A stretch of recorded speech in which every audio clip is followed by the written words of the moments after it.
Focus 24/7 news ਦੇ ਵਿੱਚ ਆਪ ਸਭ ਦਰਸ਼ਕਾਂ ਦਾ ਸਵਾਗਤ ਹੈ। ਜਿਵੇਂ ਕਿ ਦੋਸਤੋ ਤੁਹਾਨੂੰ ਪਤਾ ਹੀ ਹੈ ਕਿ ਆਉਣ ਵਾਲੇ 2022 ਦੇ ਵਿੱਚ ਜਿਹੜੀਆਂ ਚੋਣਾਂ ਨੇ ਉਹ ਨਜ਼ਦੀਕ ਆ ਰਹੀਆਂ। ਉਵੇਂ ਵੱਖ-ਵੱਖ ਸਿਆਸੀ ਪਾਰਟੀਆਂ ਵੱਲੋਂ ਜਿਹੜੇ ਕਿ ਉਹਨਾਂ ਦੇ ਨੁਮਾਇੰਦੇ ਜੋ ਵੀ ਆਗੂ ਨੇ ਉਹ ਆਪਣੇ ਬਿਆਨਬਾਜ਼ੀ ਜਿਹੜੀ ਹੈ ਸ਼ੁਰੂ ਕਰ ਦਿੱਤੀ ਹੈ। ਉਸੇ ਲੜੀ ਦੇ ਤਹਿਤ ਅੱਜ ਸਾਡੇ ਕੋਲ ਮੌਜੂਦ ਨੇ ਇਸ ਵੇਲੇ ਸ਼੍ਰੀ ਅਨੁਜ ਭੰਡਾਰੀ ਜੀ, ਜੋ ਕਿ ਬੀਜੇਪੀ ਦੇ ਪ੍ਰਦੇਸ਼ ਕਾਰਜਕਾਰਨੀ ਸਦੱਸਿਆ ਅਤੇ ਸੇਵਾ ਹੀ ਸੰਗਠਨ ਜੋ ਮੋਦੀ ਸਾਹਿਬ ਵੱਲੋਂ ਇੱਕ ਚਲਾਇਆ ਗਿਆ ਸੀ ਕਰੋਨਾ ਕਾਲ ਦੇ ਵਿੱਚ, ਉਹਨਾਂ ਦੇ 11 ਜ਼ਿਲ੍ਹਿਆਂ ਦੇ ਇੰਚਾਰਜ ਅਨੁਜ ਭੰਡਾਰੀ ਜੀ ਸਾਡੇ ਨਾਲ ਨੇ। ਅੱਜ ਉਹਨਾਂ ਨਾਲ ਅਸੀਂ ਕਰਾਂਗੇ ਗੱਲਬਾਤ ਕਿ ਉਹਨਾਂ ਦਾ ਕੀ ਮੋਟਿਵ ਹੈ 2022 ਦੀਆਂ ਚੋਣਾਂ ਨੂੰ ਲੈ ਕੇ, ਉਹ ਕਿਵੇਂ ਦੇਖਦੇ ਨੇ ਤੇ ਕਿਸ ਤਰ੍ਹਾਂ ਆਪਣਾ ਜਿਹੜਾ ਵੀ ਉਹ ਚਲਾਉਂਦੇ ਨੇ। ਨਮਸਕਾਰ ਸਰ। ਨਮਸਕਾਰ ਜੀ। ਮੈਂ ਫੋਕਸ 24 ਜਿਹੜਾ ਕਿ ਹਰ ਵੇਲੇ ਮੈਂ ਦੇਖਦਾ ਵਾਂ ਕਿ ਜਿਹੜੀਆਂ ਵੀ ਜ਼ਿਲ੍ਹੇ ਦੇ ਵਿੱਚ ਜਾਂ ਪੰਜਾਬ ਦੇ ਵਿੱਚ ਅੱਛੀਆਂ ਜਿਹੜੀਆਂ ਖਬਰਾਂ ਵਾਂ ਔਰ ਸੱਚੀਆਂ ਸੁੱਚੀਆਂ ਖਬਰਾਂ ਉਹ ਲੋਕਾਂ ਤੱਕ ਪਹੁੰਚਾਉਣ ਦੇ ਵਿੱਚ ਬੜਾ ਹੀ ਕਾਮਯਾਬ ਹੁੰਦਾ ਵਾ। ਔਰ ਮੈਂ ਤੁਹਾਡਾ ਬੜਾ ਸਵਾਗਤ ਕਰਦਾ ਕਿ ਤੁਸੀਂ ਅੱਜ ਮੇਰੇ ਕੋਲ ਆਏ ਹੋ। ਮੇਰੀ ਰੂਬਰੂ ਜੋ ਸਾਡੀ ਪਾਰਟੀ ਦੇ ਸੰਗਠਨ ਦੀ ਜੋ ਸਾਨੂੰ ਨਿਰਦੇਸ਼ ਆ ਉਹਦੇ ਅਕੋਰਡਿੰਗਲੀ ਅਸੀਂ ਤੁਹਾਡਾ ਧੰਨਵਾਦ ਕਰਦੇ ਹਾਂ ਕਿ ਮੈਂ ਆਪਣੀ ਗੱਲ ਰੱਖ ਸਕਾਂ। ਤੇ ਸਰ ਕਿਵੇਂ ਦੇਖਦੇ ਹੋ ਜੀ 2022 ਨਜ਼ਦੀਕ ਆ ਰਿਹਾ ਜੀ, ਚੋਣਾਂ ਲੱਗੇ ਆ ਰਹੀਆਂ ਨੇ ਤੇ ਜੋ ਵੱਖ-ਵੱਖ ਪਾਰਟੀਆਂ ਵੱਲੋਂ ਜਿਹੜੇ ਵੀ ਆਪਣੇ ਬਿਆਨਬਾਜ਼ੀ ਸ਼ੁਰੂ ਕਰੀ, ਤੁਸੀਂ ਕਿਸ ਤਰ੍ਹਾਂ ਦੇਖਦੇ ਹੋ ਜੀ 2022 ਦੀਆਂ ਚੋਣਾਂ ਨੂੰ? ਦੇਖੋ ਜੀ 2022 ਤੁਹਾਨੂੰ ਸਾਰਾ ਕੁਝ, ਤੁਸੀਂ ਪੱਤਰਕਾਰ ਹੋ, ਚੌਥੇ ਸਤੰਭ ਹੋ, ਤੁਹਾਡੇ ਸਾਹਮਣੇ ਆ ਕਿ ਇਸ ਵੇਲੇ ਮਾਹੌਲ ਬਹੁਤ ਹੀ ਅਲੱਗ-ਅਲੱਗ ਤਰ੍ਹਾਂ ਦਾ, ਅਲੱਗ-ਅਲੱਗ ਪਾਰਟੀਆਂ ਅਲੱਗ-ਅਲੱਗ ਬਿਆਨਬਾਜ਼ੀ ਕਰ ਰਹੀ ਹੈ। ਪਹਿਲਾਂ ਤੋਂ ਮੈਂ ਟਿੱਪਣੀ ਕਰਨਾ ਚਾਹੂँਗਾ ਸਾਡੀ ਅਲਾਇੰਸ ਪਾਰਟੀ ਜਿਨ੍ਹਾਂ ਨੇ ਤਾਜ਼ਾ ਗੱਠਜੋੜ BSP ਨਾਲ ਕੀਤਾ। ਜੀ ਸ਼ਾਇਦ ਸਾਰੇ ਜਿਹੜੇ ਨਵੀਂ ਪੀੜ੍ਹੀ ਹੈ ਸ਼ਾਇਦ ਉਹਨਾਂ ਨੂੰ ਪੂਰੀ ਜਾਣਕਾਰੀ ਨਾ ਹੋਵੇ, ਪਰ ਕਿਉਂਕਿ ਅੱਜ ਕੱਲ੍ਹ ਐਜੂਕੇਸ਼ਨ ਲੈਵਲ ਇੰਨਾ ਵੱਧ ਗਿਆ ਵਾ, ਮੀਡੀਆ ਪ੍ਰਚਾਰ ਪ੍ਰਸਾਰ ਇੰਨਾ ਵੱਧ ਗਿਆ ਵਾ, ਤੁਸੀਂ ਇੰਨਾ ਕੁ ਪ੍ਰਚਾਰ ਪ੍ਰਸਾਰ ਕਰ ਦਿੰਦੇ ਹੋ ਕਿ ਅੱਜ ਛੋਟੇ ਬੱਚੇ ਨੂੰ ਵੀ ਪਤਾ ਲੱਗ ਜਾਂਦਾ ਕਿ ਕੀ ਦੇਸ਼ ਦੇ ਵਿੱਚ ਔਰ ਕੀ ਸ਼ਹਿਰ ਦੇ ਵਿੱਚ ਹੋ ਰਿਹਾ। 1996 ਦੇ ਵਿੱਚ ਜਦੋਂ ਲੋਕ ਸਭਾ ਦੇ ਇਲੈਕਸ਼ਨ ਹੋਏ ਸੀ ਉਦੋਂ BSP ਔਰ ਅਕਾਲੀ ਦਲ ਦਾ ਗੱਠਜੋੜ ਹੋਇਆ ਸੀ ਔਰ ਜਦੋਂ ਉਹਦਾ ਤੁਰੰਤ ਰਿਜ਼ਲਟ ਆਇਆ ਜੀ 1997 ਦੇ ਵਿੱਚ ਇੱਕਦਮ ਉਹਨਾਂ ਨੇ ਆਪਣਾ ਗੱਠਜੋੜ ਤੋੜ ਦਿੱਤਾ। ਤੁਸੀਂ ਇੱਕ ਗੱਲ ਦੇਖੋ ਕਿ ਇੱਕ ਪਾਸੇ ਮੈਂ ਪਿਛਲੇ 4-5 ਦਿਨ ਪਹਿਲੋਂ ਜਦੋਂ ਇਹਨਾਂ ਦਾ ਗੱਠਜੋੜ ਹੋਇਆ ਤਾਂ ਇਹਨਾਂ ਦੀ ਪ੍ਰੈਸ ਕਾਨਫਰੰਸ, ਸਾਂਝਾ ਪ੍ਰੈਸ ਕਾਨਫਰੰਸ ਹੋਈ ਤਾਂ ਵੱਡੇ ਬਾਦਲ ਸਾਹਿਬ ਫੋਨ 'ਤੇ ਵਧਾਈ ਦੇ ਰਹੇ ਆ ਮਾਇਆਵਤੀ ਜੀ ਨੂੰ, ਭੈਣ ਜੀ ਮਾਇਆਵਤੀ ਜੀ ਨੂੰ। ਮੈਨੂੰ ਹੈਰਾਨੀ ਹੋਈ ਕਿ ਜਿਸ ਆਦਮੀ ਨੇ 23 ਸਾਲ ਭਾਜਪਾ ਦੇ ਨਾਲ ਗਠਬੰਧਨ 9 ਮਾਸ ਦਾ ਰਿਸ਼ਤੇ ਦੀ ਗੱਲ ਕਰਦੇ ਸੀ, ਉਹ ਇੱਕਦਮ ਤੁਰੰਤ ਆਪਣੇ ਆਪ ਨੂੰ ਵਾਪਸ ਬੈਕਫੁੱਟ 'ਤੇ ਚਲੇ ਗਏ, ਯੂ ਟਰਨ ਲੈ ਲਿਆ। ਕੀ ਸੀ ਉਹਨਾਂ ਦਾ ਮਤਲਬ? ਇਹਦਾ ਮਤਲਬ ਆ ਰਾਜ ਨਹੀਂ ਸੇਵਾ। ਇਹ ਗੱਲ ਕਰਦੇ ਸੀ ਨਾ, ਰਾਜ ਨਹੀਂ ਸੇਵਾ। ਮੈਨੂੰ ਤਾਂ ਕਿਤੇ ਇੱਦਾਂ ਨਜ਼ਰ ਆਇਆ ਕਿ ਸਿਰਫ ਰਾਜ ਹੀ ਰਾਜ ਕਰਨਾ ਚਾਹੁੰਦੇ ਸੀ, ਸੇਵਾ ਦਾ ਤਾਂ ਸਿਰਫ ਇੱਕ ਬਹਾਨਾ ਸੀ। ਅਸਲੀ ਪਾਰਟੀ ਭਾਰਤੀ ਜਨਤਾ ਪਾਰਟੀ ਆ ਜਿਹੜੀ ਸੇਵਾ ਕਰਨ ਲਈ ਹੀ ਜਨਮੀ ਆ ਔਰ ਸੇਵਾ ਕਰਨ ਦਾ ਹੀ ਉਹਨਾਂ ਦਾ ਕਰਮ ਹੈ। ਕਿਉਂਕਿ ਸਾਡੇ ਦੇਸ਼ ਦੇ ਯਸ਼ਸਵੀ ਪ੍ਰਧਾਨ ਮੰਤਰੀ, ਮੈਂ ਉਹਨਾਂ ਨੂੰ ਹਮੇਸ਼ਾ ਕਹੂੰਗਾ ਕਰਮ ਯੋਗੀ, ਧਰਮ ਯੋਗੀ। ਅੱਜ ਦੀ ਡੇਟ 'ਚ ਮੇਰੀ ਹੱਥ ਜੋੜ ਕੇ ਸਾਰੇ ਦੇਸ਼ ਵਾਸੀਆਂ ਨੂੰ, ਆਪਣੇ ਅੰਮ੍ਰਿਤਸਰ ਵਾਸੀਆਂ ਨੂੰ, ਪੰਜਾਬ ਵਾਸੀਆਂ ਨੂੰ ਬੇਨਤੀ ਆ, ਛੋਟੀਆਂ ਗੱਲਾਂ ਦੇ ਵਿੱਚ, ਕੋਈ ਪੈਟਰੋਲ ਮਹਿੰਗਾ ਹੋ ਗਿਆ, ਕੋਈ ਡੀਜ਼ਲ ਮਹਿੰਗਾ ਹੋ ਗਿਆ, ਉਹਦੀ ਗੱਲਾਂ ਦੇ ਵਿੱਚ ਲੋਕਾਂ ਦੇ ਭਰਮ ਜਾਲ 'ਚ ਨਾ ਆਓ। ਦੁਬਾਰਾ ਤੁਹਾਨੂੰ ਇੱਦਾਂ ਦਾ ਪ੍ਰਧਾਨ ਮੰਤਰੀ ਸ਼ਾਇਦ ਨਹੀਂ ਮਿਲੇਗਾ ਜਿਹੜਾ 18 ਘੰਟੇ 24 ਘੰਟਿਆਂ 'ਚ ਦੇਸ਼ ਦੀ ਸੇਵਾ ਲੱਗਾ ਹੋਇਆ, ਦੇਸ਼ ਦੀ ਸੇਵਾ ਕਰਨ ਦੀ ਲੱਗਾ ਹੋਇਆ। ਸਾਡਾ ਦੇਸ਼ ਦੇ ਵਿੱਚ 60 ਸਾਲ ਕਿਸੇ ਨੇ ਰਾਜ ਕੀਤਾ ਸੀ ਤਾਂ ਸਾਡਾ ਦੇਸ਼, ਇਹ ਨਹੀਂ ਮੈਂ ਕਹੂੰਗਾ ਕਿ ਉਹਦੇ 'ਚ ਤਰੱਕੀ ਨਹੀਂ ਹੋਈ, ਤਰੱਕੀ ਜ਼ਰੂਰ ਹੋਈ ਹੋਗੀ, ਕਿਉਂਕਿ ਸਾਡੇ ਅਟਲ ਜੀ ਕਹਿੰਦੇ ਰਹੇ ਕਿ ਦੇਸ਼ ਆਗੇ बढ़ता ਜਾਏਗਾ ਜਿੱਦਾਂ ਅੱਗੇ ਜ਼ਿੰਦਗੀ।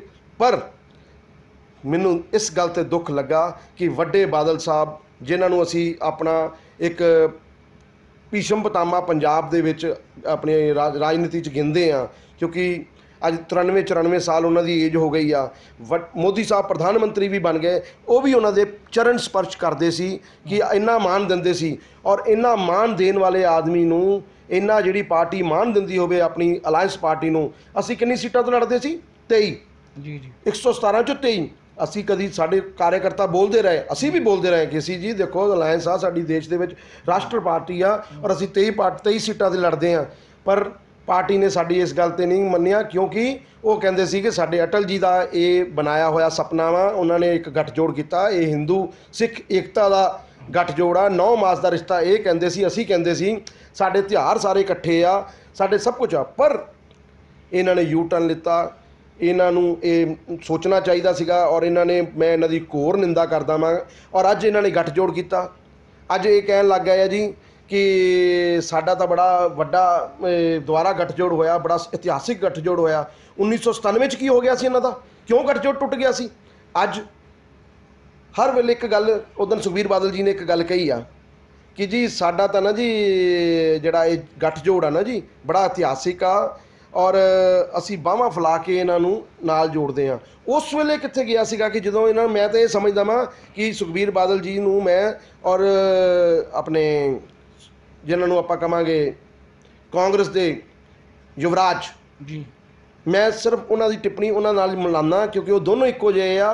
ਕਦੋਂ ਯੂ ਟਰਨ ਲੈ ਲੈਣ, ਕਦੋਂ ਕੀ ਗੱਲ ਕਰ ਦੇਣ, ਕੁਝ ਨਹੀਂ ਪਤਾ। ਸਰ ਦੇਖਣ 'ਚ ਇਸ ਤਰ੍ਹਾਂ ਆ ਰਿਹਾ ਕਿ ਜਿਵੇਂ ਕਿ ਦੇਖੋ ਸਿਆਸਤਦਾਨਾਂ ਵੱਲੋਂ ਹੁਣ ਬੀਐਸਪੀ ਦਾ ਜਿਹੜਾ ਗੱਠਜੋੜ ਇਸ ਵੇਲੇ ਪੰਜਾਬ ਦੇ ਵਿੱਚ ਅਕਾਲੀ ਦਲ ਨਾਲ ਹੋ ਗਿਆ, ਬੰਬੇ ਦੇ ਵਿੱਚ ਆਈ ਥਿੰਕ ਕਾਂਗਰਸ ਦੇ ਨਾਲ ਹੈ, ਗੁਜਰਾਤ ਦੇ ਵਿੱਚ ਸ਼ਾਇਦ ਬੀਜੇਪੀ ਦੇ ਨਾਲ ਹੈ। ਕਿਤੇ ਨਾ ਕਿਤੇ ਇਹ ਨਹੀਂ ਲੱਗ ਰਿਹਾ ਕਿ ਜਨਤਾ ਨੂੰ ਬੇਵਕੂਫ ਬਣਾਇਆ ਜਾ ਰਿਹਾ? ਬਿਲਕੁਲ ਜੀ, ਬਿਲਕੁਲ ਜਨਤਾ ਨੂੰ ਬੇਵਕੂਫ ਬਣਾਇਆ ਜਾ ਰਿਹਾ ਜੀ। ਮੈਂ ਇਸ ਗੱਲ ਤੋਂ ਸਹਿਮਤ ਹਾਂ।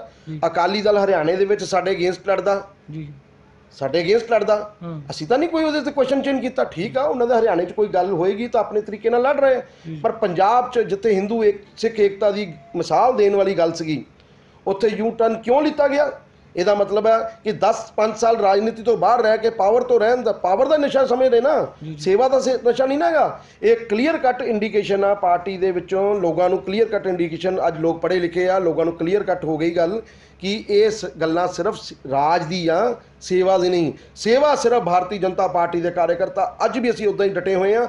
ਔਰ ਅੱਜ ਸੇਵਾ ਹੀ ਸੰਗਠਨ ਦਾ, ਜਦੋਂ ਅਸੀਂ ਕਰੋਨਾ ਦਾ, ਦੇਖੋ ਸਭ ਨੇ ਦੇਖਿਆ ਕਿ ਕਰੋਨਾ ਦਾ ਮਹਾਕਾਲ ਆਇਆ, ਤਾਂਡਵ ਹੋਇਆ ਜੀ ਜੀ, ਪਰ ਭਾਰਤੀ ਜਨਤਾ ਪਾਰਟੀ ਦਾ ਕਾਰਜਕਰਤਾ 33 ਜ਼ਿਲ੍ਹਿਆਂ ਦੇ ਵਿੱਚ, ਆਪਣੇ ਪੂਰੇ ਪੰਜਾਬ ਦੇ ਵਿੱਚ, ਮੈਂ ਪੰਜਾਬ ਦੀ ਗੱਲ ਕਰਾਂਗਾ ਕਿਉਂਕਿ ਪੰਜਾਬ 'ਚ ਰਹਿੰਦਾ, ਪੰਜਾਬ ਦੀ ਗੱਲ ਕਰ ਰਿਹਾ, ਪੂਰੇ ਵੈਸੇ ਤਾਂ ਪੂਰੇ ਦੇਸ਼ ਦੇ ਵਿੱਚ ਅਭਿਆਨ ਚੱਲਿਆ ਸੇਵਾਈ ਸੰਗਠਨ ਦਾ। ਲੋਕਾਂ ਨੂੰ ਗੈਸ, ਆਕਸੀਜਨ, ਫਿਰ ਰੈਮਡੇਸਿਵਿਰ ਇੰਜੈਕਸ਼ਨ, ਕਿਸੇ ਨੂੰ ਬੈੱਡ ਚਾਹੀਦੇ ਆ, ਕਿਸੇ ਨੂੰ ਖਾਣਾ ਚਾਹੀਦਾ ਵਾ, ਘਰ ਘਰ ਜਾ ਕੇ ਉਹਨਾਂ ਦੇ ਜਿਹੜੇ ਵਿਚਾਰੇ ਸਾਰੇ ਹੋ ਗਏ ਸੀ, ਸਾਡੇ ਕਾਰਜਕਰਤਾ ਸਾਰੇ ਲੋਕ ਉੱਥੇ ਤੱਕ ਗੱਲ ਪਹੁੰਚਾ ਰਹੇ ਸੀ।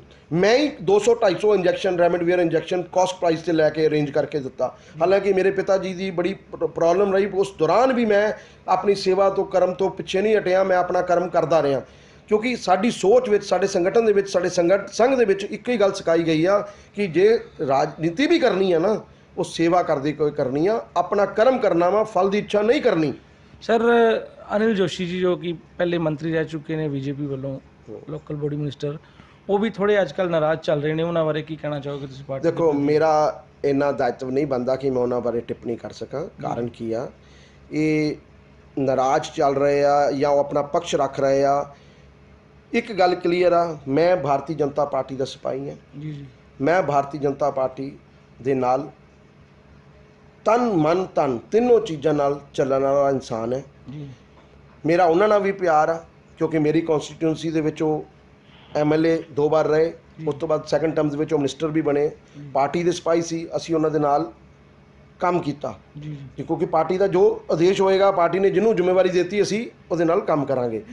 ਅੱਜ ਮੈਂ ਇੱਕ ਗੱਲ ਜ਼ਰੂਰ ਕਹਾਂਗਾ ਕਿ ਭਾਰਤੀ ਜਨਤਾ ਪਾਰਟੀ ਸਾਡੀ ਮਾਂ ਵਾ। ਅਗਰ ਅਸੀਂ ਆਪਣੀ ਮਾਂ ਨੂੰ ਛੱਡ ਜਾਵਾਂਗੇ ਤਾਂ ਫਿਰ ਕੀ ਬਣੇਗਾ, ਮੇਰੀ ਸਮਝ ਤੋਂ ਬਾਹਰ ਹੈ ਜੀ। ਮੈਂ ਇਹ ਨਹੀਂ ਕਹੂੰਗਾ ਕਿ ਉਹਨਾਂ ਦਾ ਪਕਸ਼ ਗਲਤ ਆ, ਬਟ ਉਹਨਾਂ ਨੂੰ ਸਾਰਾ ਚੀਜ਼ਾਂ ਦੇਖ ਕੇ ਹੋਏ ਇਹ ਜ਼ਰੂਰ ਧਿਆਨ ਰੱਖਣਾ ਚਾਹੀਦਾ ਸੀਗਾ ਕਿ ਜੇ ਪਕਸ਼ ਰੱਖਣਾ ਵਾ ਤਾਂ ਆਪਾਂ ਆਪਣੇ ਇਕੱਠੇ ਹੋ ਕੇ ਸਾਰੇ ਜਣੇ ਆਪਾਂ ਗੱਲ ਕਰਦੇ। ਬਟ ਪਾਰਟੀ ਦੇ ਲੈਵਲ 'ਤੇ ਆ ਕੇ ਕਿਸੇ ਨਾ ਕਿਸੇ ਤਰੀਕੇ ਨਾਲ, ਕਿਉਂਕਿ ਪਾਰਟੀ ਦੀ ਡੈਂਟ ਵੱਜਦਾ ਪਾਰਟੀ ਦੇ ਵਿੱਚ ਜਦੋਂ ਕਾਰਜਕਰਤਾ ਨੂੰ ਇਹ, ਅੱਜ ਤੁਸੀਂ ਮੇਰੇ ਕੋਲ ਸਵਾਲ ਕਿਉਂ ਕੀਤਾ? ਜੀ ਜੀ, ਸਵਾਲ ਇਸੇ ਕਰਕੇ ਕੀਤਾ ਕਿ ਤੁਹਾਨੂੰ ਲੱਗਦਾ ਵਾ ਕਿ ਮੂਲ ਮੁੱਦਾ ਵਾ ਜੀ ਜੀ, ਕਿ ਆਪਣਾ ਹੀ ਭਾਰਤੀ ਜਨਤਾ ਪਾਰਟੀ ਦਾ ਇੱਕ ਸੀਨੀਅਰ ਲੀਡਰ ਪਾਰਟੀ ਦੇ ਏਜੰਡਾ ਦੇ ਅਗੇਂਸਟ ਗੱਲ ਕਰ ਰਿਹਾ ਵਾ। ਅਗੇਂਸਟ ਨਹੀਂ ਕਹਾਂਗਾ ਮੈਂ ਉਹਨੂੰ, ਬਟ ਜਿਹੜਾ ਉਹਨਾਂ ਦਾ ਕਰਨ ਦਾ ਤਰੀਕਾ ਵਾ ਉੱਤੇ ਮੈਂ ਪ੍ਰਸ਼ਨ ਚਿੰਨ੍ਹ ਜ਼ਰੂਰ ਲਗਾਉਂਦਾ ਜੀ। ਗੱਲ ਤਾਂ ਹਰ ਆਦਮੀ ਪਾਰਟੀ ਦਾ ਕਾਰਜਕਰਤਾ ਵੀ ਚਾਹੁੰਦਾ, ਕਿਸਾਨ ਸਾਡੇ ਭਰਾ ਵਾ, ਜਥੇਬੰਦੀਆਂ ਸਾਡੇ ਮਾਂ ਪਿਓ ਆ, ਸਾਨੂੰ ਅੰਨਦਾਤਾ ਵਾ। ਅਸੀਂ ਨਹੀਂ ਚਾਹਾਂਗੇ, ਭਾਰਤੀ ਜਨਤਾ ਪਾਰਟੀ ਦਾ ਕਿੱਦਾਂ ਚਾਹ ਸਕਦੀ ਹੈ ਕਿ ਸਾਡੇ ਲੋਕ ਸੜਕਾਂ 'ਤੇ ਬੈਠੇ ਹੋਣ। ਪਰ ਇੱਕ ਗੱਲ ਕਲੀਅਰ ਆ ਕਿ ਕਿਸਾਨਾਂ ਨੂੰ ਵੀ ਅਗਰ 11 ਮੀਟਿੰਗਾਂ ਹੋਈਆਂ, ਕਿਸਾਨਾਂ ਜਥੇਬੰਦੀਆਂ ਦੀ 11 ਮੀਟਿੰਗਾਂ ਹੋਈਆਂ। ਦੇਸ਼ ਦੇ ਸਾਡੇ ਕ੍ਰਿਸ਼ੀ ਮੰਤਰੀ ਪੀਯੂਸ਼ ਗੋਇਲ ਜੀ ਸਾਰੇ ਜਣੇ ਬੈਠੇ, ਪੁਰੀ ਸਾਹਿਬ, ਸਾਡੇ ਸੋਮ ਪ੍ਰਕਾਸ਼ ਜੀ ਪੰਜਾਬ ਤੋਂ ਬੈਠੇ, ਔਰ ਅਸ਼ਵਨੀ ਸ਼ਰਮਾ ਜੀ, ਜੀਵਨ ਗੁਪਤਾ ਜੀ, ਤੁਹਾਡੇ ਸੁਭਾਸ਼ ਜੀ, ਇਹ ਸਾਰੇ ਬੈਕਫੁੱਟ ਤੇ ਹੋ ਕੇ ਸਾਰਾ ਕੰਮ ਦੇਖਦੇ ਰਹੇ, ਉੱਥੇ ਤੱਕ ਗੱਲ ਪਹੁੰਚਾਉਂਦੇ ਰਹੇ। ਪਰ ਕਿਤੇ ਨਾ ਕਿਤੇ ਕਿਸਾਨਾਂ ਨੂੰ ਵੀ, ਮੈਂ ਵੀ ਕਿਸਾਨ ਪਰਿਵਾਰ ਤੋਂ ਹਾਂ, ਮੇਰੀ 30-40 ਕਿੱਲੇ ਪੈਲੀ ਆ, ਮੈਂ ਜ਼ਮੀਨਦਾਰ ਹਾਂ, ਪਰ ਉਹਦੇ ਵਿੱਚ ਮੈਨੂੰ ਪਤਾ ਕਮੀਆਂ ਜਿਹੜੀਆਂ ਹੈਗੀਆਂ ਵਾ, ਬਟ ਕਮੀਆਂ ਨੂੰ ਦੂਰ ਕਰਨਾ ਅਮੈਂਡਮੈਂਟ ਕੀਤੀ ਜਾ ਸਕਦੀ ਆ। ਆਪਾਂ ਕਹੀਏ ਕਿ ਟੋਟਲ ਕਾਨੂੰਨ ਰੱਦ ਕਰ ਦਈਏ, ਇਸ ਤਰ੍ਹਾਂ ਕੋਈ ਹੋਰ ਉੱਠੇਗਾ ਹੋਰ ਕਾਨੂੰਨ ਕਹਿ ਦੇਗਾ ਰੱਦ ਕਰ ਦਿਓ, ਤਾਂ ਉਹਦੇ ਵਿੱਚ ਅਮੈਂਡਮੈਂਟ ਜੋ ਪਾਰਟੀ ਨੇ ਖੁੱਲ੍ਹੇ ਮਨ ਨਾਲ ਕਿਹਾ ਕਿ ਜਿਹੜੀ ਤੁਹਾਡੀਆਂ ਕਮੀਆਂ ਵਾ ਸਿਰਫ ਆਪਣੀ ਅਮੈਂਡਮੈਂਟ ਕਰਵਾ ਲਓ, ਜੋ ਤੁਹਾਨੂੰ ਚਾਹੀਦਾ ਵਾ। ਸ਼ਰੇਆਮ ਤਾਂ ਤੁਹਾਨੂੰ ਪਾਰਟੀ ਕਹਿ ਰਹੀ ਹੈ। ਰਾਕੇਸ਼ ਟਕੈਤ ਜੀ ਨੇ ਸਰ ਇੱਕ ਮੈਂ ਦਿੱਤਾ ਹੈ ਜੀ ਕਿ 26 ਜੂਨ ਤੋਂ ਬਾਅਦ ਜਿਹੜਾ ਉਹ ਹੁਣ ਰਾਸ਼ਟਰਪਤੀ ਭਵਨ ਦਾ ਘਿਰਾਓ ਕਰਨਗੇ। ਦੇਖੋ ਰਾਕੇਸ਼ ਟਕੈਤ ਜੀ ਦੀ ਮੇਰੀ ਗੱਲ ਨਾ ਕਰੋ ਜੀ ਜੀ। ਟਕੈਤ ਜੀ ਥੋੜਾ ਦਿਮਾਗ ਤੋਂ ਹਿੱਲ ਗਏ ਆ, ਜਾਂ ਗਰਮੀ 'ਚ ਜ਼ਿਆਦਾ ਬੈਠ ਗਏ ਆ। ਜੀ ਜੀ। ਇੱਕ ਗੱਲ ਦੱਸੋ ਮੈਨੂੰ, ਉਹ ਸਾਡੇ ਧਰਮ ਦੇ ਬਾਰੇ ਗੱਲ ਕਰਦੇ ਆ। ਜੀ। ਅਸੀਂ ਕਾਲੀ ਦੀਵਾਲੀ ਮਨਾਵਾਂਗੇ, ਅਸੀਂ ਕਾਲੀ ਹੋਲੀ ਮਨਾਵਾਂਗੇ, ਅਸੀਂ ਕਾਲਾ ਦੁਸ਼ਹਿਰਾ ਮਨਾਵਾਂਗੇ, ਤਾਂ ਹੋਰ ਜਿਹੜੀ ਆਪਣੀ ਦੇਸ਼ ਦੇ ਵਿੱਚ ਜਿਹੜੀਆਂ ਸਮੁਦਾਇ ਆ ਉਹਨਾਂ ਨਾਲ ਜਾ ਕੇ ਟੋਪੀ ਪਾ ਕੇ ਉਹ ਈਦ ਸਾਂਝਾ ਕਰ ਰਹੇ ਆ। ਸਿਰਫ ਹਿੰਦੂਆਂ ਦੀ ਕਾਲੀ ਦੀਵਾਲੀ ਮਨਾਣੀ ਹੈ ਕਿਆ? ਮਤਲਬ ਇਹ ਤੁਸੀਂ ਸੋਚੋ, ਇਹ ਬੜੀ ਸੋਚੀ ਸਮਝੀ, ਕਿਉਂਕਿ ਮੈਂ ਅਨਾਪ ਸ਼ਨਾਪ ਹੋਰ ਲੀਡਰਾਂ ਅੰਗਰ ਗੱਲ ਨਹੀਂ ਕਰਦਾ, ਉਹਨਾਂ ਨੇ ਸਪੈਸ਼ਲ ਸਿਰਫ ਸਾਡੇ ਧਰਮ ਨੂੰ ਟਾਰਗੇਟ ਕੀਤਾ ਵਾ। ਦੀਵਾਲੀ ਕੌਣ ਮਨਾਉਂਦਾ? ਹਿੰਦੂ ਸਿੱਖ ਜੀ, ਪੂਰੇ ਦੇਸ਼ ਦਾ ਤਿਉਹਾਰ ਹੈ ਜੀ। ਬਿਲਕੁਲ। ਔਰ ਦੀਵਾਲੀ ਕਿਉਂ ਮਨਾਈ ਜਾਂਦੀ ਹੈ? ਖੁਸ਼ੀਆਂ ਦਾ ਤਿਉਹਾਰ ਆ, ਹਰ ਬੰਦਾ ਖੁਸ਼ੀਆਂ ਮੰਨਦਾ। ਉਹ ਕਹਿੰਦੇ ਜੀ ਅਸੀਂ ਕਾਲੀ ਦੀਵਾਲੀ ਮਨਾਵਾਂਗੇ। ਅਸੀਂ ਹੋਲੀ ਕਿਹੜਾ ਰੰਗਾਂ ਦਾ ਤਿਉਹਾਰ ਆ, ਖੁਸ਼ੀਆਂ ਦਾ ਤਿਉਹਾਰ ਆ, ਅਸੀਂ ਕਾਲੀ ਹੋਲੀ ਮਨਾਵਾਂਗੇ। ਮੈਂ ਪੁੱਛਣਾ ਉਹਨਾਂ ਨੂੰ ਚਾਹੁੰਦਾ ਵਾਂ ਕਿ ਉਹਨਾਂ ਦਾ ਦਿਮਾਗ ਟਿਕਾਣੇ 'ਤੇ ਹੈ? ਬਾਕੀ ਧਰਮਾਂ ਨੂੰ ਤੁਸੀਂ ਜਾਣ ਕੇ ਉਹਨਾਂ ਬਾਕੀ ਧਰਮਾਂ ਨਾਲ ਹਿੰਦੂ ਸਿੱਖ ਦਾ ਕਟਾਵ ਕਰਾਉਣਾ ਚਾਹੁੰਦੇ ਹੋ। ਇਹ ਉਹਨਾਂ ਦੀ ਸੋਚੀ ਸਮਝੀ ਇੱਕ ਦਿਮਾਗ ਦੇ ਵਿੱਚ ਬਣਾਈ ਹੋਈ ਇੱਕ ਰਾਜਨੀਤਿਕ ਸੋਚ ਆ। ਲੋਕਾਂ ਨੂੰ ਅਵੇਅਰ ਹੋਣਾ ਚਾਹੀਦਾ ਵਾ ਉਹਨਾਂ ਦੀ ਜਿਹੜੀ ਵੀ ਬਿਆਨਬਾਜ਼ੀ ਹੁੰਦੀ ਆ, ਔਰ ਉਸ ਤੋਂ ਉਹਨਾਂ ਨੂੰ ਕਿਨਾਰਾ ਕਰਨਾ ਚਾਹੀਦਾ। ਮੇਰੀ ਇਹੀ ਬੇਨਤੀ ਆ ਸਾਰੇ ਆਪਣੇ ਸਰਵਾਸੀਆਂ ਨੂੰ ਔਰ ਦੇਸ਼ ਵਾਸੀਆਂ ਨੂੰ। ਸਰ ਨੀਅਰ ਅਬਾਊਟ 1 ਸਾਲ ਤੋਂ ਲਾਗੇ ਹੋਣ ਚੱਲਾ ਹੈ ਕਿ ਕਿਸਾਨ ਜਿਹੜੇ ਉਹ ਬੈਠੇ ਨੇ ਬਾਰਡਰਾਂ ਦੇ ਉੱਤੇ। ਹਾਂਜੀ। ਇਹਦਾ ਕੋਈ ਹੱਲ ਬੀਜੇਪੀ ਪਾਰਟੀ ਕੋਈ ਸੋਚ ਰਹੀ ਹੈ? ਬਿਲਕੁਲ ਸੋਚ ਰਹੀ ਜੀ। 11 ਮੀਟਿੰਗਾਂ ਤੁਹਾਡੇ ਸਾਹਮਣੇ ਸੀਗੀਆਂ, ਪਰ ਉਹਦਾ ਹੱਲ ਕੋਈ ਨਹੀਂ ਨਿਕਲਿਆ ਨਾ। ਨਹੀਂ ਨਿਕਲਿਆ। 2 ਕਦਮ ਕਿਸਾਨ ਅੱਗੇ ਚੱਲਣ, 4 ਕਦਮ ਗਵਰਨਮੈਂਟ ਅੱਗੇ ਆਏਗੀ, ਬਟ ਆਪਾਂ ਲੋਕਾਂ ਨੇ ਤਾਂ ਤੋੜ ਹੀ ਦਿੱਤਾ। ਮੋਦੀ ਸਾਹਿਬ ਅੱਜ ਤੱਕ ਉੱਥੇ ਪਹੁੰਚੇ ਹੀ ਨਹੀਂ ਉਹਨਾਂ ਕੋਲ। ਦੇਖੋ ਮੋਦੀ ਸਾਹਿਬ ਦੇਸ਼ ਦੇ ਪ੍ਰਧਾਨ ਮੰਤਰੀ ਆ ਜੀ ਜੀ, ਠੀਕ ਹੈ ਜੀ। ਕ੍ਰਿਸ਼ੀ ਮੰਤਰੀ ਕ੍ਰਿਸ਼ੀ ਨੂੰ ਦੇਖ ਰਿਹਾ, ਮੋਦੀ ਜੀ ਨਹੀਂ ਦੇਖ ਰਹੇ। ਕ੍ਰਿਸ਼ੀ ਮੰਤਰੀ ਨੇ 11 ਮੀਟਿੰਗਾਂ ਕੀਤੀਆਂ, ਕੋਈ ਛੋਟੀ ਗੱਲ ਨਹੀਂ। ਪਹਿਲੋਂ ਕਹਿੰਦੇ ਰਹੇ ਜੀ ਉਹ ਸੈਕਟਰੀ ਨੇ ਗੱਲ ਕੀਤੀ, ਬਿਲਕੁਲ ਕੀਤੀ। ਉਹਦਾ ਅਲਾਊਡ ਹੀ ਸੈਕਟਰੀ ਸੀ, ਇਹਨਾਂ ਨੇ ਮੰਨਿਆ ਸੀ ਕਿ ਸੈਕਟਰੀ ਨਾਲ ਗੱਲਬਾਤ ਹੋਣੀ ਆ। ਅੱਜ ਨਹੀਂ ਗੱਲਬਾਤ ਹੱਲ ਹੋ ਰਿਹਾ ਤਾਂ ਉਹਦਾ ਵਿੱਚ ਦਾ ਰਸਤਾ ਕੱਢਣਾ ਚਾਹੀਦਾ। ਮੇਰੇ ਭੈਣ ਭਰਾ ਵਾ, ਮੈਂ ਕਿਸਾਨ ਪਰਿਵਾਰ 'ਚੋਂ ਬਿਲੋਂਗ ਕਰਦਾ, ਮੇਰੇ ਸਾਰੇ ਰਿਸ਼ਤੇਦਾਰ ਕਿਸਾਨ ਹੈਗੇ ਆ। ਪਰ ਅਗਰ ਆਪਾਂ ਇਹ ਕਹੀਏ ਕਿ ਆਪਾਂ ਇੱਕ ਮਨ ਬਣਾ ਲਈਏ ਕਿ ਅਸੀਂ ਗੱਲ ਨਹੀਂ ਮੰਨਣੀ, ਅਸੀਂ ਗੱਲ ਨਹੀਂ ਮੰਨਣੀ, ਇਸ ਤਰ੍ਹਾਂ ਨਹੀਂ ਦੇਸ਼ ਚੱਲ ਸਕਦਾ। ਅਗਰ ਦੇਸ਼ ਨੂੰ ਚਲਾਉਣਾ ਵਾ, ਕੁਛ ਅਸੀਂ ਚੁੱਕੀਏ, ਕੁਛ ਉਹ ਚੁੱਕਣ, ਤਾਂ ਉਹਦਾ ਰਸਤਾ ਨਿਕਲੇ, ਉਹ ਘਰ ਵਾਪਸ ਆਉਣ। ਮੈਂ ਤੁਹਾਨੂੰ ਸੱਚੀ ਦੱਸਾਂ, ਮੈਂ ਇੱਕ ਗੱਲ ਜ਼ਰੂਰ ਤੁਹਾਡੇ ਚੈਨਲ ਦੇ ਮਾਧਿਅਮ ਨਾਲ ਕਹਿਣਾ ਚਾਹੂੰਗਾ, ਜਿਸ ਦਿਨ ਕਿਸਾਨ ਭਰਾ ਸਾਡੇ ਜਥੇਬੰਦੀਆਂ ਘਰ ਵਾਪਸ ਆਉਣਗੀਆਂ, ਉਹ ਰੀਅਲ ਟਰਮਸ ਦੇ ਵਿੱਚ ਦੀਵਾਲੀ ਦਾ ਤਿਉਹਾਰ ਹੋਏਗਾ ਭਾਰਤੀ ਜਨਤਾ ਪਾਰਟੀ ਲਈ। ਭਾਰਤੀ ਜਨਤਾ ਪਾਰਟੀ ਕੱਲਾ ਕਾਰਜਕਰਤਾ ਉਹਨਾਂ ਦੇ ਨਾਲ ਉੱਤੇ ਲੱਡੂਆਂ ਦੀ ਹੋਲੀ ਮਨਾਉਂਦਾ ਨਜ਼ਰ ਆਏਗਾ। ਜਿਹੜੇ ਰਾਜਨੀਤਿਕ ਸੰਗਠਨ ਆ, ਜਿਹੜੇ ਲੋਕਾਂ ਨੂੰ ਇਸ ਵੇਲੇ 2022 ਇਲੈਕਸ਼ਨ ਦਿਖ ਰਿਹਾ ਵਾ ਨਾ, ਇਹ ਉਹੀ ਲੋਕ ਆ ਜਿਹੜੇ ਵਾਮਪੰਥੀ ਲੋਕ ਆ, ਜਿਹੜੇ ਉਹ ਲੋਕ ਇਸ ਮਸਲੇ ਨੂੰ ਹੱਲ ਨਹੀਂ ਕਰਾਉਣਾ ਚਾਹੁੰਦੇ। ਕਿਸਾਨ ਤਾਂ ਚਾਹੁੰਦਾ ਵਾ, ਕਿਸਾਨ ਇੰਨਾ ਭੋਲਾ ਵਾ ਕਿ ਕਿਸਾਨ ਨੂੰ ਕੋਈ ਮੁਸ਼ਕਿਲ ਹੀ ਨਹੀਂ। ਅੱਜ ਮੈਂ ਆਪਣੀ ਗੱਲ ਕਰਦਾ ਵਾਂ, ਮੈਨੂੰ ਜਿੱਦਾਂ ਦਾ ਕੋਈ ਦਿਖਾਏਗਾ ਉੱਦਾਂ ਦਾ ਮੈਂ ਨਜ਼ਰ ਆ ਜਾਊਂਗਾ। ਉਹੀ ਲੋਕਾਂ ਪਿੱਛੇ ਤਾਕਤਾਂ ਲੱਗੀਆਂ ਹੋਈਆਂ ਵਾ, ਜਿਹੜੇ ਲੋਕ ਉਹਨੂੰ ਠੀਕ ਨਹੀਂ ਕਰਨਾ ਚਾਹੁੰਦੇ। ਤਾਂ ਕਿ ਤੁਸੀਂ ਦੇਖ ਲਿਓ 2022 ਦਾ ਇਲੈਕਸ਼ਨ ਮੁੱਕਣਾ, ਕਿਸਾਨਾਂ ਨੇ ਕਿ ਇਹਨਾਂ ਨੇ ਕਿਸੇ ਨੇ ਗੱਲ ਨਹੀਂ ਕਰਨੀ, ਕਿਉਂਕਿ ਆਪਣਾ ਸਭ ਦਾ ਉੱਲੂ ਸਿੱਧਾ ਹੋ ਜਾਣਾ ਵਾ। ਅੱਜ ਮੇਰੀ ਕਿਸਾਨ ਭਰਾਵਾਂ ਨੂੰ ਬੇਨਤੀ ਆ, ਮੈਂ ਇੱਕ ਕਿਸਾਨ ਭਰਾ ਹੋਣ ਕਰਕੇ ਤੁਹਾਨੂੰ ਇੱਕ ਹੱਥ ਜੋੜ ਕੇ ਬੇਨਤੀ ਕਰਦਾ ਕਿ 2 ਕਦਮ ਤੁਸੀਂ ਅੱਗੇ ਚਲੋ। ਭਾਰਤੀ ਜਨਤਾ ਪਾਰਟੀ ਪੰਜਾਬ ਤੁਹਾਡੀ ਸਾਰੀ, ਅਸ਼ਵਨੀ ਸ਼ਰਮਾ ਜੀ ਔਰ ਸੁਭਾਸ਼ ਜੀ ਔਰ ਜੀਵਨ ਗੁਪਤਾ ਜੀ ਦੇ ਮਾਧਿਅਮ ਨਾਲ ਅਸੀਂ ਲੋਕ ਤੁਹਾਡੇ ਨਾਲ ਚੱਲਣ ਨੂੰ ਤਿਆਰ ਆ। ਤੁਸੀਂ 2 ਕਦਮ ਸਾਨੂੰ ਨਾਲ ਲੈ ਕੇ ਚੱਲੋ, ਅਸੀਂ ਤੁਹਾਡੀਆਂ ਮੀਟਿੰਗਾਂ ਕਰਾਵਾਂਗੇ, ਅਸੀਂ ਸਭ ਕੁਝ ਕਰਾਂਗੇ, ਪਰ 2 ਕਦਮ ਅੱਗੇ ਤਾਂ ਚੱਲੋ, ਕੁਝ ਨਾ ਕੁਝ ਵਿਚਲਾ ਰਸਤਾ ਕੱਢੀਏ। ਇੱਕ ਅੜ ਕੇ ਗੱਲ ਨਹੀਂ ਬਣੇਗੀ। ਸਰਕਾਰ ਚਲਾਉਣੀ ਆ, ਦੇਸ਼ ਚਲਾਉਣਾ ਵਾ, ਕਾਨੂੰਨ ਅੱਛਾ ਵਾ ਬੁਰਾ ਵਾ, ਉਹਦੇ ਵਿੱਚੋਂ ਜਿਹੜੀਆਂ ਕਮੀਆਂ ਵਾ ਆਪਾਂ ਉਹਨੂੰ ਦੂਰ ਕਰੀਏ ਔਰ ਆਪਣੇ ਆਪਣੇ ਘਰ ਵਾਪਸ ਲੌਟੀਏ ਔਰ ਆਪਣੇ ਆਪਣੇ ਕਾਰੋਬਾਰ ਨੂੰ ਖੁਸ਼ੀਆਂ ਅੰਗਰ ਮਨਾਈਏ। ਅੱਜ ਕਾਰੋਬਾਰ ਸਾਰਿਆਂ ਦੇ ਨੁਕਸਾਨ ਹੋਣ ਡਿਆ। ਅਗਰ ਤੁਸੀਂ ਉੱਥੇ ਬੈਠੇ ਹੋ ਨਾ ਤਾਂ ਅਸੀਂ ਵੀ ਸੁਖੀ ਨਹੀਂ ਹੈਗੇ। ਜੀ ਅਸੀਂ ਵੀ ਸੁਖੀ ਨਹੀਂ ਹੈਗੇ। ਸਾਨੂੰ ਵੀ ਦੇਖ ਕੇ ਦਰਦ ਹੁੰਦਾ ਵਾ ਕਿ ਸਾਡੇ ਭੈਣ ਭਰਾ ਉੱਥੇ ਝੱਖੜ ਦੇ ਵਿੱਚ ਬੈਠੇ ਆ, ਮੀਂਹ ਝੱਖੜਾਂ 'ਚ ਬੈਠੇ ਆ, ਤੂਫਾਨ ਆਉਂਦੇ ਆ, ਉੱਡ ਜਾਂਦੇ ਵਿਚਾਰਿਆਂ ਦੇ ਟੈਂਟ ਉੱਡ ਜਾਂਦੇ ਆ। ਸਾਨੂੰ ਵੀ ਦੁੱਖ ਲੱਗਦਾ ਵਾ, ਪਰ ਉਹਨਾਂ ਨੂੰ ਇਸ ਚੀਜ਼ ਤੋਂ ਨਿਜਾਤ ਪਾਉਣ ਲਈ 2 ਕਦਮ ਅੱਗੇ ਆਉਣਾ ਪਏਗਾ ਔਰ ਸਰਕਾਰ ਵੀ 4 ਕਦਮ ਅੱਗੇ ਆਉਣ ਨੂੰ ਤਿਆਰ ਬੈਠੀ ਆ। ਉਹਨਾਂ ਨੇ ਕਦੀ ਪ੍ਰਧਾਨ ਮੰਤਰੀ ਜੀ ਨੇ, ਕ੍ਰਿਸ਼ੀ ਮੰਤਰੀ ਜੀ ਨੇ ਇਹ ਗੱਲ ਕਦੀ ਨਹੀਂ ਕਹੀ ਕਿ ਅਸੀਂ ਉਹਨਾਂ ਦਾ ਮਸਲਾ ਹੱਲ ਨਹੀਂ ਕਰਨਾ। ਉਹ ਤਾਂ ਕਹਿੰਦੇ ਤੁਸੀਂ ਆਹ ਬਿੱਲ ਹੈਗੇ ਆ, 3 ਐਕਟ ਹੈਗੇ ਆ, ਇਹ 3 ਐਕਟਾਂ ਦੇ ਵਿੱਚੋਂ ਜੋ ਤੁਹਾਨੂੰ ਕਮੀਆਂ ਲੱਗਦੀਆਂ ਵਾ ਉਹਨੂੰ ਤੁਸੀਂ ਇਹਦੇ 'ਚੋਂ ਸਾਨੂੰ ਦੱਸ ਦਿਓ, ਅਸੀਂ ਉਹ ਕੱਢ ਦਿੰਦੇ ਹਾਂ। ਪਰ ਐਕਟ ਵਾਪਸ ਨਹੀਂ ਹੋਣੇ।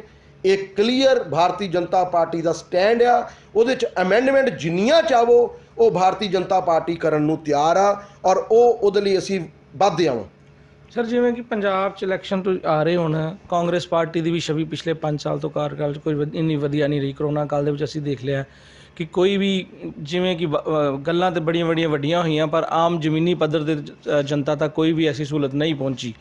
ਅਕਾਲੀ ਦਲ ਦਾ ਵੀ ਬੇਅਦਬੀ ਕਰਕੇ ਥੋੜ੍ਹਾ ਜਿਹਾ ਜਿਹੜਾ ਪਿੱਛੇ ਬਾਈਬਲ ਕਲਾਂ ਦਾ ਵਿੱਚ ਹੋਇਆ ਸੀ, ਉਸ ਕਰਕੇ ਉਹਨਾਂ ਦੀ ਵੀ ਜਾਣੀ ਕਿ ਜਿਹੜੀ ਸਿੱਖ ਸੰਗਤ ਹੈ ਨਾਰਾਜ਼ ਹੈ। ਔਰ ਕਿਸਾਨਾਂ ਕਰਕੇ ਬੀਜੇਪੀ ਤੋਂ ਵੀ ਜਿਹੜੇ ਆਮ ਵੋਟਰ ਜਾਂ ਜਨਤਾ ਉਹ ਨਾਰਾਜ਼ ਨੇ। ਤੁਸੀਂ ਕਿਵੇਂ ਦੇਖਦੇ ਹੋ ਕਿ ਕਿਸ ਤਰ੍ਹਾਂ ਤੁਸੀਂ 2022 ਦੇ ਵਿੱਚ ਇਸ ਚੀਜ਼ ਨੂੰ ਲੈ ਕੇ ਚੱਲੋਗੇ? ਦੇਖੋ, ਕਿਉਂਕਿ ਜਨਤਾ ਇਸ ਵੇਲੇ ਪੂਰੀ ਤਿੰਨੋਂ ਮੇਨ ਪਾਰਟੀਆਂ ਜਿਹੜੀ ਤਿੰਨਾਂ ਕੋਲ ਨਾਰਾਜ਼ ਹੈ। ਦੇਖੋ, ਕਾਂਗਰਸ ਨੇ ਡਿਲੀਵਰ ਨਹੀਂ ਕੀਤਾ ਜੀ ਤਾਂ ਨਾਰਾਜ਼ ਹੈ।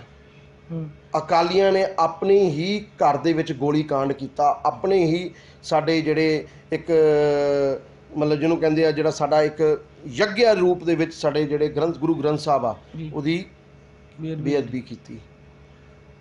ਅਸੀਂ ਕੀ ਕੀਤਾ?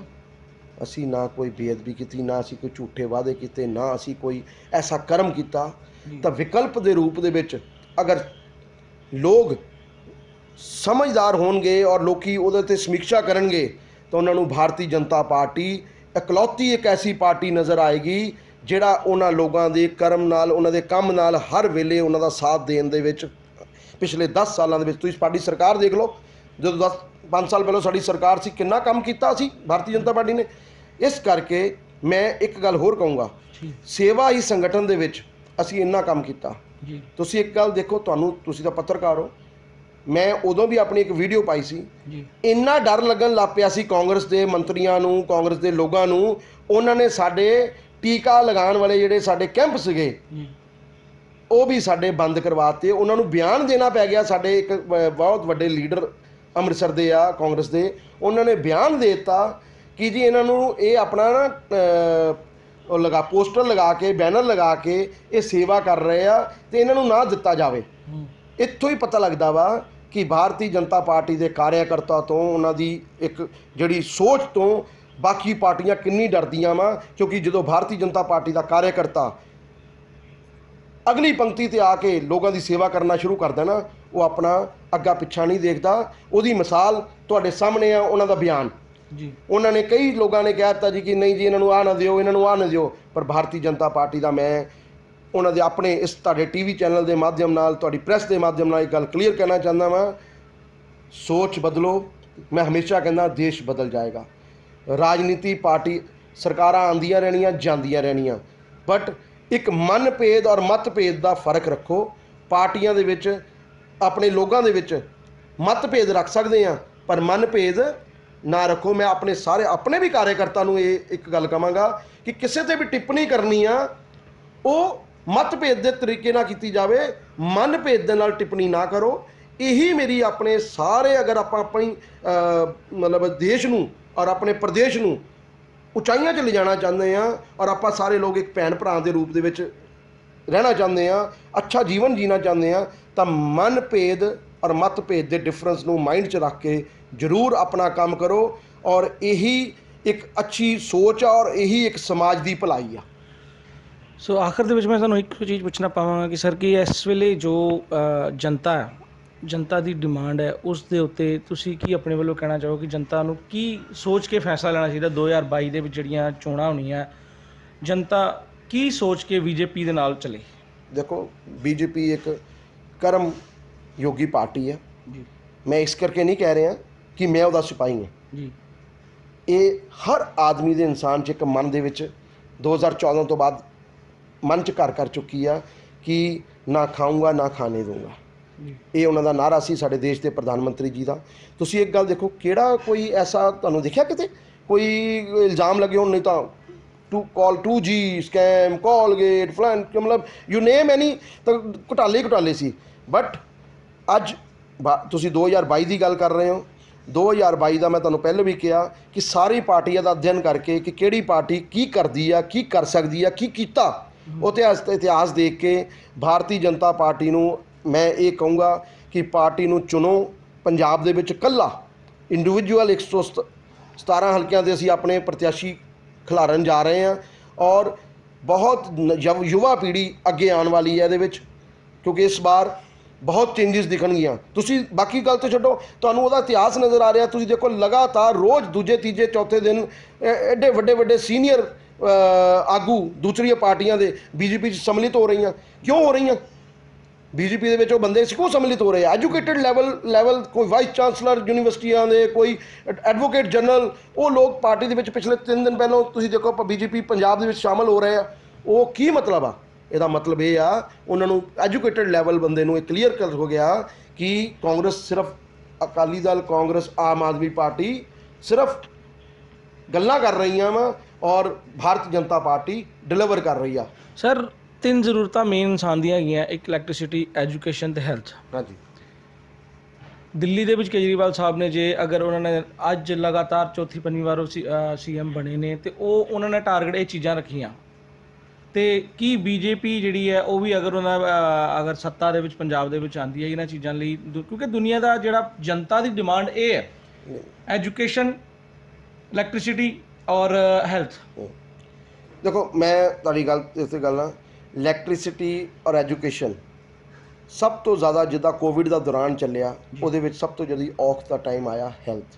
ਜੀ ਮੈਂ ਐਜ਼ ਏ ਪਾਰਟੀ ਕਾਰਜਕਰਤਾ ਆਪਣੀ ਪਾਰਟੀ ਦੇ ਮਾਧਿਅਮ ਨਾਲ ਇਹ ਯਕੀਨ ਦਿਵਾਉਂਦਾ ਵਾਂ ਕਿ ਭਾਰਤੀ ਜਨਤਾ ਪਾਰਟੀ ਦੀ ਅਗਰ ਤੁਸੀਂ ਸਰਕਾਰ ਪੰਜਾਬ 'ਚ ਬਣਾਓ ਤਾਂ ਜਿੰਨੇ ਵੀ ਗਵਰਨਮੈਂਟ ਸੈਕਟਰ ਦੇ ਹੈਲਥ ਸੈਕਟਰ ਆ ਉਹ ਪਹਿਲੀ ਪ੍ਰਾਇੋਰਟੀ ਹੋਏਗੀ ਸਾਨੂੰ ਕਿ ਅਸੀਂ ਲੋਕਾਂ ਦੇ ਵਿੱਚ ਹੈਲਥ ਸੈਕਟਰ ਦੇ ਵਿੱਚ ਡਿਜ਼ਾਸਟਰ ਰੈਵੋਲੂਸ਼ਨ ਲੈ ਕੇ ਆਈਏ ਤਾਂ ਕਿ ਲੋਕੀ ਜਿਹੜੇ ਮਤਲਬ ਚੀੜ ਚਕਾੜਾ ਰਿਹਾ ਉਸ ਦੌਰਾਨ ਦੇ ਵਿੱਚ ਉਹ ਨਾ ਹੋ ਪਾਵੇ। ਲੋਕੀ ਆਰਾਮ ਨਾਲ ਆਪਣੀ ਹੈਲਥ ਨੂੰ ਆਪਣਾ ਠੀਕ ਕਰ ਸਕਣ, ਆਪਾਂ ਸਹੀ ਜਗ੍ਹਾ ਤੇ ਪਹੁੰਚ ਸਕਣ, ਡਾਕਟਰਸ ਪ੍ਰੋਪਰਲੀ ਉਹਨਾਂ ਨੂੰ ਗਾਈਡ ਕਰ ਸਕਣ, ਜਿਹੜਾ ਕਿ ਪਿਛਲੇ ਦੌਰਾਨ ਨਹੀਂ ਰਹਿ ਪਾਇਆ। ਕਾਂਗਰਸ ਉਸ ਵਿੱਚ ਟੋਟਲ ਫੇਲੀਅਰ ਰਹੀ, ਵੈਕਸੀਨੇਸ਼ਨ ਦੇਣ 'ਚ ਫੇਲੀਅਰ ਰਹੀ। ਅੱਜ ਲੋਕਾਂ ਨੂੰ ਕਿਹਾ ਜਾ ਰਿਹਾ ਵੈਕਸੀਨੇਸ਼ਨ ਲਗਾਓ, ਬਟ ਵੈਕਸੀਨੇਸ਼ਨ ਅਵੇਲੇਬਲ ਨਹੀਂ। ਵੈਕਸੀਨੇਸ਼ਨ ਵੇਚ ਦਿੱਤੀ 1100 ਰੁਪਏ ਦੇ ਵਿੱਚ। ਜਦੋਂ ਸਿਰਫ ਰੌਲਾ ਪਿਆ, ਤੁਹਾਡੇ ਮਾਧਿਅਮ ਨਾਲ ਰੌਲਾ ਪਿਆ, ਇਮੀਡੀਏਟਲੀ ਆਪਣਾ ਰੋਲ ਬੈਕ ਕਰ ਲਈ ਕਿ ਜੀ ਇਹ ਸਾਰਾ ਵਾਪਸ ਦੇ ਦਿਓ। ਇਹ ਉਹਨਾਂ ਦੀ ਮਨਸ਼ਾ ਵਾ। ਇੱਕ ਗੱਲ ਸਮਝ ਲਓ, ਦੇਸ਼ ਦੇ ਪ੍ਰਧਾਨ ਮੰਤਰੀ ਨੇ ਪੂਰੇ 138 ਕਰੋੜ ਲੋਕਾਂ ਨੂੰ ਫ੍ਰੀ ਵੈਕਸੀਨੇਸ਼ਨ ਲਗਾਉਣ ਦਾ ਟੀਚਾ ਲਗਾਇਆ। ਪਰ ਲੋਕਾਂ ਨੂੰ ਵੀ ਸੋਚਣਾ ਚਾਹੀਦਾ, ਐਡੇ ਵੱਡਾ ਦੇਸ਼ ਆ, ਇੰਨੀ ਵੱਡੀ ਪੋਪੂਲੇਸ਼ਨ ਆ, ਸਾਡੇ ਕੋਲ ਮੀਨਸ ਘੱਟ ਆ, ਉਹਨੂੰ ਲਗਾਉਂਦੇ ਟਾਈਮ ਲੱਗਣਾ। ਔਰ ਪਹਿਲੇ ਤਾਂ ਇੱਕ ਗੱਲ ਲੋਕਾਂ ਦੇ ਵਿੱਚ ਵੀ ਆ, ਲੋਕੀ ਪਹਿਲਾਂ ਡਰਦੇ ਹੀ ਇੰਨੇ ਸੀਗੇ ਕਿ ਇੰਜੈਕਸ਼ਨ ਪਤਾ ਨਹੀਂ ਕੀ ਆ, ਇੰਜੈਕਸ਼ਨ ਨਾਲ ਪਤਾ ਨਹੀਂ ਸੀ ਕੀ ਹੋ ਜਾਣਾ ਵਾ। ਅੱਜ ਲੋਕਾਂ ਨੂੰ ਅਵੇਅਰਨੈਸ ਆਈ, ਪਾਰਟੀ ਨੇ ਕਾਰਜਕਰਤਾ ਨੇ ਜਾ ਕੇ ਅਵੇਅਰਨੈਸ ਕਰਾਈ ਤਾਂ ਲੋਕਾਂ ਨੇ ਮੈਕਸਿਮਮ ਇੰਜੈਕਸ਼ਨ 18 ਸਾਲ ਤੋਂ ਸ਼ੁਰੂ ਹੋ ਗਿਆ ਦੇਖੋ ਅੱਜ ਔਨਵਰਡ। ਔਰ ਇਹ ਬੜਾ ਵੱਡਾ ਨਰਿੰਦਰ ਮੋਦੀ ਭਾਈ ਦਾ ਸੁਪਨਾ ਵਾ ਕਿ ਅਗਲੇ 5-7 ਮਹੀਨਿਆਂ ਦੇ ਵਿੱਚ ਅਸੀਂ ਪੂਰੇ ਦੇਸ਼ ਦੇ ਵਿੱਚ 70-80% ਲੋਕਾਂ ਨੂੰ ਵੈਕਸੀਨੇਸ਼ਨ ਕਰਕੇ ਲੋਕਾਂ ਨੂੰ ਆ ਜਿਹੜਾ ਕਰੋਨਾ ਦਾ ਮਹਾਕਾਲ ਹੈ ਨਾ, ਇਹਨੂੰ ਕਿਤੇ ਨਾ ਕਿਤੇ ਰੋਕ ਲਗਾਉਣ ਦੇ ਵਿੱਚ ਅਸੀਂ ਕਾਮਯਾਬ ਹੋ ਜਾਵਾਂਗੇ। ਸਰ ਕਰੋਨਾ ਕਾਲ ਦੇ ਦੌਰਾਨ ਸਭ ਲੋਕਾਂ ਦੇ ਕੰਮਕਾਰ ਪ੍ਰਭਾਵਿਤ ਹੋਏ। ਕਈ ਲੋਕਾਂ ਨੇ ਬੈਂਕਾਂ ਤੋਂ ਕਿਸ਼ਤਾਂ ਦੇ ਕੁਝ ਸਮਾਨ ਲਏ ਨੇ, ਕੁਝ ਇਲੈਕਟ੍ਰਿਸਿਟੀ ਬਿੱਲ ਪੈਂਡਿੰਗਸ ਨੇ। ਅੱਜ ਕੀ ਹੋ ਰਿਹਾ ਹੈ, ਅਸੀਂ ਜ਼ਮੀਨੀ ਪੱਧਰ ਤੇ ਦੇਖਿਆ ਹੈ ਕਿ ਲੋਕਾਂ ਕੋਲ ਬੱਤੀ ਦੇ ਬਿੱਲ ਭਰਨ ਦੇ ਪੈਸੇ ਨਹੀਂ ਹੈ। ਔਰ ਜਿਹੜਾ ਪੰਜਾਬ ਦਾ PSPPL ਵਿਭਾਗ ਹੈ, ਅਗਰ ਉਹ ਲੇਟ ਹੁੰਦਾ ਤਾਂ 10% ਚਾਰਜ ਕਰਦਾ ਹੈ ਅਗਰ ਕਿਸੇ ਕੋਲ ਬਿੱਲ ਨਹੀਂ ਹੈ। ਇੱਥੋਂ ਤੱਕ ਕਿ ਉਹਨਾਂ ਕੋਲੋਂ ਕਿਸ਼ਤਾਂ ਦੇ ਵੀ ਪੈਸੇ ਨਹੀਂ ਲੈਂਦਾ। ਕਿ ਅਗਰ ਕੋਈ ਆਪਦਾ ਤਾਂ ਸਾਰੇ ਦੁਨੀਆ 'ਤੇ ਆਈ ਹੈ, ਇਕੱਲੇ ਇੱਕ ਬੰਦੇ 'ਤੇ ਆਈ ਨਹੀਂ ਹੈ। ਕਿ ਪ੍ਰਧਾਨ ਮੰਤਰੀ ਸਾਹਿਬ ਇਸ ਵੇਲੇ ਪਾਵਰ ਦੇ ਵਿੱਚ ਨੇ ਕਿ ਉਹ ਇਹ ਦਿਸ਼ਾ ਨਿਰਦੇਸ਼ ਨਹੀਂ ਜਾਰੀ ਕਰ ਸਕਦੇ ਕਿ ਆਮ ਬੰਦੇ ਨੂੰ ਜਿਹੜੀ ਇਹ ਸਹੂਲਤ ਦਿੱਤੀ ਜਾਵੇ। ਅਦਾਰਾ ਤੁਹਾਡਾ ਹੀ ਹੈ, ਪੈਸੇ ਤੁਹਾਡੇ ਕੋਲ ਹੀ ਆਣੇ ਚਾਹੇ ਉਹਨੂੰ ਕਿਸ਼ਤਾਂ ਲੈ ਲਓ ਚਾਹੇ ਇਕੱਠੇ ਲੈ ਲਓ, ਪਰ ਆਮ ਆਦਮੀ ਨੂੰ ਤਾਂ ਸਹੂਲਤ ਹੋਏਗੀ ਨਾ ਇਸ ਚੀਜ਼ ਦੀ।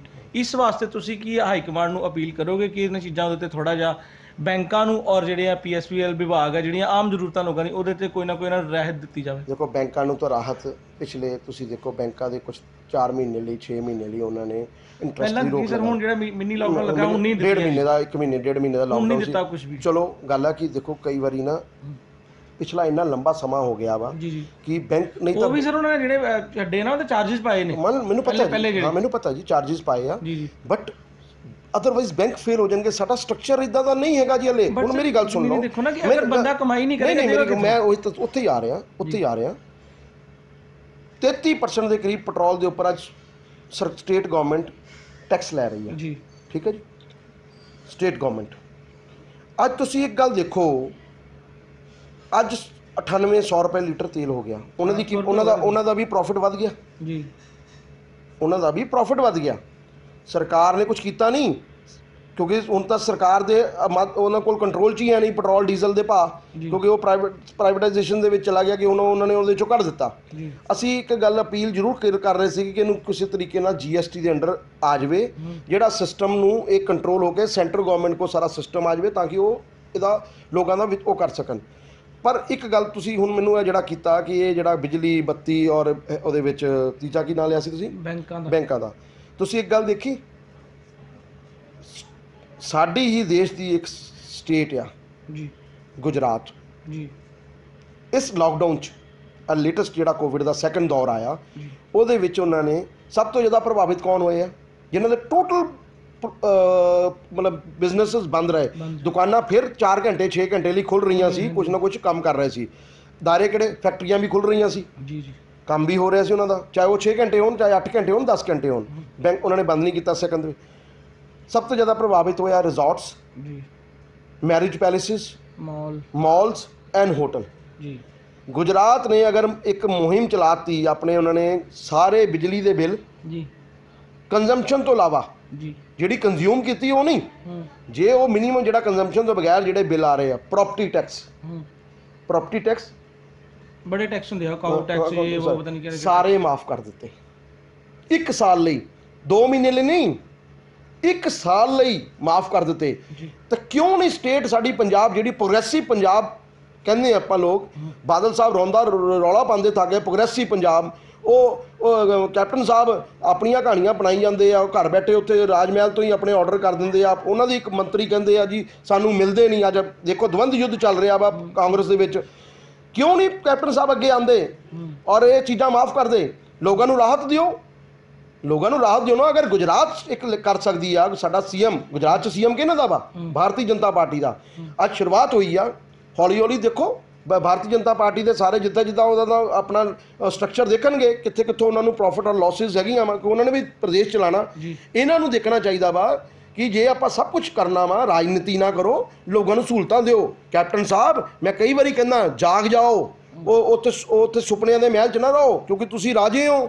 ਤੁਹਾਨੂੰ ਉੱਦਾਂ ਹੀ ਆਰਡਰ ਦੇਣ ਦੀ ਆਦਤ ਪੈ ਚੁੱਕੀ ਆ ਕਿ ਮੈਂ ਜੀ ਹੁਕਮ ਦੇਤਾ ਜੀ आज रात से 8 बजे से ये बंद, शाम को 6 बजे से ये बंद। और ਜਿਹੜਾ ਰਿਜ਼ੋਰਟ ਹੋਟਲ ਬੰਦ ਪਏ ਆ, ਸਭ ਕੁਝ ਬੰਦ ਪਏ ਆ, ਉਹ ਚਾਲੂ ਕਿੰਨੇ ਕਰਾਣੇ ਆ? ਦੂਜੇ ਨੰਬਰ ਤੇ ਇੱਕ ਸਵਾਲ ਤੁਸੀਂ ਐਜੂਕੇਸ਼ਨ ਦੀ ਗੱਲ ਕੀਤੀ, ਫੀਸਾਂ ਸਾਰੀਆਂ ਸਾਡੇ ਕੋਲੋਂ ਲਿੱਤੀਆਂ ਜਾ ਰਹੀਆਂ ਵਾ ਜੀ, ਪਰ ਟੀਚਰ ਦੀਆਂ ਫੀਸਾਂ 40% ਘਟਾਤੀਆਂ। ਇਹ ਕਿਆ ਪ੍ਰਾਈਵੇਟ ਸਕੂਲ ਵਾਲਿਆਂ ਨੂੰ ਇਹਨਾਂ ਨੂੰ ਦੇਖਣਾ ਨਹੀਂ ਚਾਹੀਦਾ? ਪੰਜਾਬ ਸਰਕਾਰ ਨੂੰ ਸੋਚਣਾ ਚਾਹੀਦਾ ਵਾ ਕਿ ਜਦੋਂ ਫੀਸਾਂ ਤੁਸੀਂ ਪ੍ਰਾਈਵੇਟ ਵਾਲੇ ਸਾਰੇ ਬੱਚਿਆਂ ਕੋਲੋਂ ਪੂਰੀਆਂ ਲੈ ਰਹੇ ਆ, ਤਾਂ ਫਿਰ ਟੀਚਰਾਂ ਨੂੰ ਫੀਸਾਂ ਕਿਉਂ ਨਹੀਂ ਪੂਰੀਆਂ ਦੇ ਰਹੇ?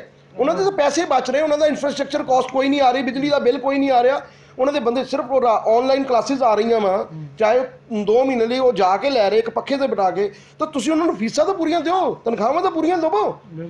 ਅੱਜ ਐਜੂਕੇਸ਼ਨ ਲੈਵਲ ਤੇ ਲੋਕੀ ਘਰ ਬੈਠੇ ਤੁਸੀਂ ਦੇਖੋ, ਬਿਜਲੀ ਮੇਰੀ, ਮੇਰਾ ਬੱਚਾ ਪੜ੍ਹ ਰਿਹਾ, ਬਿਜਲੀ ਮੇਰੀ, AC ਮੇਰਾ, ਨੈਟ ਮੇਰਾ, ਹਾਂਜੀ, ਪੜ੍ਹਾਈ ਦੇ ਪੈਸੇ ਤੁਸੀਂ ਪੂਰੇ ਲੈ ਰਹੇ ਹੋ।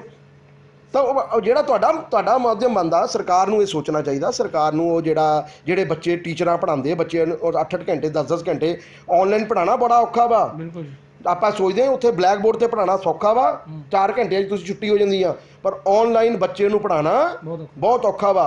ਇਹ ਮੈਂ ਟੀਚਰ ਦੇ ਮਾਧਿਅਮ ਨਾਲ, ਕਿਉਂਕਿ ਮੈਂ ਟੀਚਰ ਕੋਲੋਂ 2-4 ਵਾਰੀ ਸਮਝਿਆ ਵਾ ਔਰ ਵਾਕਈ ਉਹ ਔਖਾ ਵਾ। ਤਾਂ ਉਹਨਾਂ ਨੂੰ ਇਹ ਸੋਚਣਾ ਚਾਹੀਦਾ ਸਾਰੀਆਂ ਚੀਜ਼ਾਂ ਅਗਰ ਦੂਜੀਆਂ ਸਟੇਟ ਕਰ ਸਕਦੇ ਆ, ਤਾਂ ਸਾਡੀ ਪੰਜਾਬ ਸਰਕਾਰ ਜਿਹੜੀ ਸੋ ਕਾਲਡ ਕੈਪਟਨ ਗਵਰਨਮੈਂਟ ਆ, ਕਾਂਗਰਸ ਸਰਕਾਰ ਆ ਜਿਹੜੀ ਫੇਲ ਗਵਰਨਮੈਂਟ ਆ, ਉਹ ਕਿਉਂ ਨਹੀਂ ਕਰ ਸਕਦੀ? ਸੋ ਇਹ ਸਨ ਸ਼੍ਰੀ ਅਨੁਜ ਪਨਾਰੀ ਜੀ, ਅਸੀਂ ਇਹਨਾਂ ਦੇ ਵਿਚਾਰ ਸੁਣੇ। ਵੱਖ-ਵੱਖ ਪਾਰਟੀਆਂ ਵੱਲੋਂ ਜਿਹੜੀਆਂ ਕਿ ਦਾਅਵੇਦਾਰੀਆਂ ਜੋ ਵੀ ਹੈ ਪੇਸ਼ ਕੀਤੀਆਂ ਜਾ ਰਹੀਆਂ, ਜੋ ਵੀ ਹੈ। ਸੋ ਗੱਲਾਂ ਤੇ ਹੋਰ ਵੀ ਬੜੀਆਂ ਨੇ ਜਿਹੜੀਆਂ ਅਸੀਂ ਇਹਨਾਂ ਨਾਲ ਕਰਨੀਆਂ, ਪਰ ਸਮੇਂ ਰਹਿੰਦੇ ਅਸੀਂ ਇਹਨਾਂ ਨਾਲ ਜ਼ਰੂਰ ਸਾਰੀ ਗੱਲਬਾਤ ਕਰਦੇ ਰਵਾਂਗੇ। ਮੈਂ ਆਪਣੇ ਫੋਕਸ 24 ਤੇ ਆਪਣੇ ਅੰਮ੍ਰਿਤਸਰ ਵਾਸੀਆਂ ਨੂੰ, ਆਪਣੇ ਪੰਜਾਬ ਵਾਸੀਆਂ ਨੂੰ ਹੱਥ ਜੋੜ ਕੇ ਬੇਨਤੀ ਕਰਦਾ ਵਾਂ ਕਿ 2022 ਦਾ ਇਲੈਕਸ਼ਨ ਤੁਹਾਡੇ ਸਾਹਮਣੇ ਆ ਰਿਹਾ ਵਾ। ਆਪਣੀ ਸੋਚ ਸੂਝ-ਬੂਝ ਦੇ ਨਾਲ ਆਪਣੀ ਵੋਟ ਦੇਣਾ, ਛੋਟੀ ਪੈਟੀ ਗੱਲਾਂ ਦੇ ਵਿੱਚ ਨਾ ਜਾਈਓ। ਦੇਸ਼ ਦੇ ਵਿੱਚ, ਪ੍ਰਦੇਸ਼ ਦੇ ਵਿੱਚ ਮੈਂ ਪਰਟੀਕੂਲਰ ਇੱਕ ਬਾਰ-ਬਾਰ ਤੁਹਾਨੂੰ ਬੇਨਤੀ ਕਰਦਾ, ਮੈਂ ਇੱਕ ਜ਼ਰੂਰ ਗੱਲ ਕਵਾਂਗਾ। ਮੇਰਾ ਤਾਂ ਭਗਵਾਨ ਠਾਕੁਰ ਜੀ ਕੋਲੋਂ, ਗੁਰੂ ਮਹਾਰਾਜ ਕੋਲੋਂ ਇੱਕੋ ਹੀ ਅਰਦਾਸ ਆ ਕਿ ਜਦ ਤੱਕ ਸਵਾਸ ਆ ਦੇਸ਼ ਦੇ ਪ੍ਰਧਾਨ ਮੰਤਰੀ ਜੀ ਕੋ, ਜਿੰਨਾ ਜੀਵਨ ਉਹਨਾਂ ਦਾ ਲਿਖਿਆ ਵਾ, ਤਦ ਤੱਕ ਉਹ ਦੇਸ਼ ਦੇ ਪ੍ਰਧਾਨ ਮੰਤਰੀ ਰਹਿਣਾ ਚਾਹੀਦਾ ਉਹਨਾਂ ਨੂੰ। ਅਗਰ ਉਹ ਦੇਸ਼ ਦੇ ਪ੍ਰਧਾਨ ਮੰਤਰੀ ਤਦ ਤੱਕ ਰਹਿ ਗਏ ਤਾਂ ਮੈਂ ਗਰੰਟੀ ਕਰਦਾ ਵਾਂ ਕਿ ਜਲਦੀ ਹੀ ਤੁਹਾਨੂੰ ਅਮਰੀਕਾ, ਇੰਗਲੈਂਡ, ਕੈਨੇਡਾ ਦੇ ਲੋਕ ਇੱਥੇ ਆਉਂਦੇ ਨਜ਼ਰ ਆਉਣਗੇ। ਇਹ ਪੱਕੀ ਗੱਲ ਆ, ਕਿਉਂਕਿ ਜਦੋਂ ਕੋਈ ਮੁਸ਼ਕਿਲ ਹੁੰਦੀ ਹੈ ਨਾ, ਜਦੋਂ ਕੋਈ ਚੇਂਜ ਕਰਨਾ ਹੁੰਦਾ, ਕੋਈ ਸਿਨੈਰੀਓ ਚੇਂਜ ਕਰਨਾ ਹੁੰਦਾ, ਤਾਂ ਮੁਸ਼ਕਿਲ ਸਹਿਣੀ ਪੈਂਦੀ ਆ। ਤਾਂ ਭਗਤ ਸਿੰਘ ਨੇ ਵੀ ਮੁਸ਼ਕਿਲ ਸਹੀ ਸੀ, ਤਾਂ ਹੀ ਉਹ ਫਾਇ ਲੱਗਾ। ਅੱਜ ਮੁਸ਼ਕਿਲਾਂ ਸਹੀਆਂ ਤਾਂ ਦੇਸ਼ ਇੱਥੇ ਤੱਕ ਪਹੁੰਚਿਆ। ਤਾਂ ਮੇਰੀ ਹੱਥ ਜੋੜ ਕੇ ਬੇਨਤੀ ਆ ਕਿ ਸਾਰੇ ਲੋਕ ਆਪਣੇ ਵਿਵੇਕ ਨਾਲ ਭਾਰਤੀ ਜਨਤਾ ਪਾਰਟੀ ਨੂੰ, ਮੈਂ ਪਰਟੀਕੂਲਰ ਸਿਪਾਹੀਆਂ ਇਸ ਕਰਕੇ ਮੈਂ ਬੇਨਤੀ ਕਰ ਰਿਹਾ ਵਾਂ, ਪਰ ਆਪਣੇ ਵਿਵੇਕ ਨਾਲ ਵੋਟ ਜ਼ਰੂਰ ਪਾਉਣ ਜਾਣਾ, ਜਿਹੜਾ ਤੁਹਾਡਾ ਇੱਕ ਅਧਿਕਾਰਿਕ ਡੈਮੋਕ੍ਰੈਟਿਕ ਹੱਕ ਆ, ਔਰ ਸੋਚ ਕੇ ਵੋਟ ਪਾਣਾ, ਤਾਂ ਕਿ ਅਸੀਂ ਆਪਣੇ ਪੰਜਾਬ ਨੂੰ, ਜਿਹੜਾ ਪ੍ਰੋਗਰੈਸਿਵ ਪੰਜਾਬ ਨਾਮ ਦਿੱਤਾ ਗਿਆ ਵਾ, ਉਹ ਅਸੀਂ ਨਾਮ ਹੀ ਨਾ ਰਵੇ, ਉਹਨੂੰ ਪੰਜਾਬ ਨੂੰ ਪ੍ਰੋਗਰੈਸਿਵ ਪੰਜਾਬ ਲਿਜਾ ਸਕੇ। ਉਹ ਸਿਰਫ ਇੱਕੋ ਹੀ ਮਾਧਿਅਮ ਆ, ਭਾਰਤੀ ਜਨਤਾ ਪਾਰਟੀ। ਸੋ ਨਵੀਆਂ ਤਾਜ਼ਾ ਤਰੀਨ ਖਬਰਾਂ ਔਰ ਹਰ ਮੁੱਦੇ ਤੇ ਗੱਲਬਾਤ ਜਾਣਨ ਲਈ ਤੁਸੀਂ ਸਾਡਾ ਫੋਕਸ 24x7 ਨਿਊਜ਼ ਚੈਨਲ ਨੂੰ ਸਬਸਕ੍ਰਾਈਬ ਕਰ ਸਕਦੇ ਹੋ। ਫੇਸਬੁੱਕ ਪੇਜ ਹੈ focus 24/7 ਨਿਊਜ਼। ਮੈਂ ਰਜਨੀਸ਼ ਕੌਸ਼ਲ, ਫਿਰ ਮਿਲਾਂਗੇ। ਧੰਨਵਾਦ।